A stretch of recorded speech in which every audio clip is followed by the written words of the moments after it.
जी, मेरे ख़्याल से जो महरूमियाँ हैं ये इसी वजह से है कि वो जो डिविजिबल पूल है उसमें उनको हिस्सा नहीं मिलता है और फिर ये महरूमियाँ जो है ये डिप्रीवेशन जो है वो मज़ीद फ़र्दर बढ़ती है। हमेशा हम देखते हैं कि डिलीवरेंस के ऊपर बात आती है, डिलीवर तब हो सकेगा कि जब उनको फ़ंड्स जो है वो मौसूल होंगे। ये मेरे ख़्याल से होना चाहिए और ये इक्वली जो है वो डिस्ट्रीब्यूट भी होना चाहिए। साथ-साथ जिस तरह से ज़ोर दिया जाता है कि हमारे मुल्क का अलमिया ये कि एक काउंसिल ऑफ कॉमन इंटरेस्ट का इजलास आप देखते हैं कि कितने अरसा गुजर जाता है, वो इजलास बुलाया नहीं जाता। मेरे ख्याल से हमने बहुत सारे चैलेंजेस इस मुल्क में या बहरानों का जो इस वक्त मुल्क को सामना है वो कुछ हमारे एक्शंस की वजह से भी हमने ट्रिगर किया है।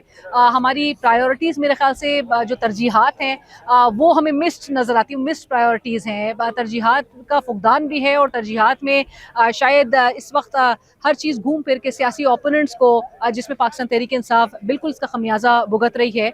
तमाम तरजीहात जो है इस वक्त होने चाहिए कि मुल्क की आवाम को आपने जहाँ पर आप सही मानों में कहते हैं कि जो आपकी पॉलिसीज़ हैं उसके समरात आवाम तक पहुँचे तो उसमें तमाम सूबे आ जाते हैं। तो उसमें बलूचिस्तान भी महरूमियों का शिकार नहीं होना चाहिए, उसमें गिलगित बल्तिस्तान है, खैबर पख्तूनख्वा है, सिंध है, पंजाब है, सबको आप बराबरी के साथ जो है वो ट्रीट करें। और बलूचिस्तान में और खैबर पख्तूनख्वा में ये दो सूबे जो इस वक्त दहशतगर्दी से बेहद इम्पैक्टेड नज़र आ रहे हैं, बहुत बुरी तरह से मुतासर नज़र आ रहे हैं। इसमें महरूमियाँ जो है वो शामिल हैं।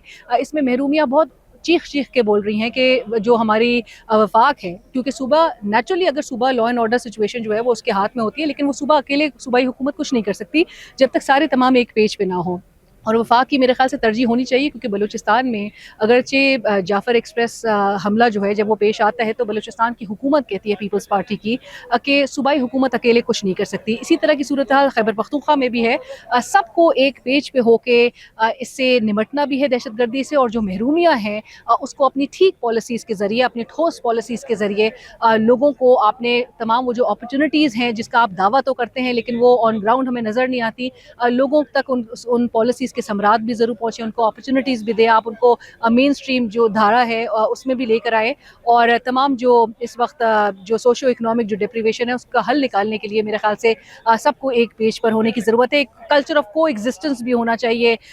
सारी चीज़ें सियासत के इर्द गिर्द नहीं घूमनी चाहिए। मेरे ख्याल से मुल्क को अगर हमें आगे लेकर बढ़ना है और अगर ख़ित्ते में भी हम दूसरे ममालिक को देखें तो हमारे पीयर्स जो है वो कहाँ से कहाँ पहुँच गए हैं। ज़रूरत इस बात की है कि हम मुल्क को लेकर आगे बढ़ने के लिए सारों को एक्सेप्टेंस और मेरे ख्याल से कल्चर ऑफ को एग्जिस्टेंस पर बिलीव करते हुए सबको एक पेज पे रख के, और जहाँ पर आप पार्लियामेंट का भी आप इजलास अगर बुलाते हैं, पार्लियामेंट्री कमेटी का ही क्यों ना हो, उसमें सबसे बड़ी सियासी जमात को आप इग्नोर नहीं कर सकते, आप उसके लीडर को इग्नोर नहीं कर सकते।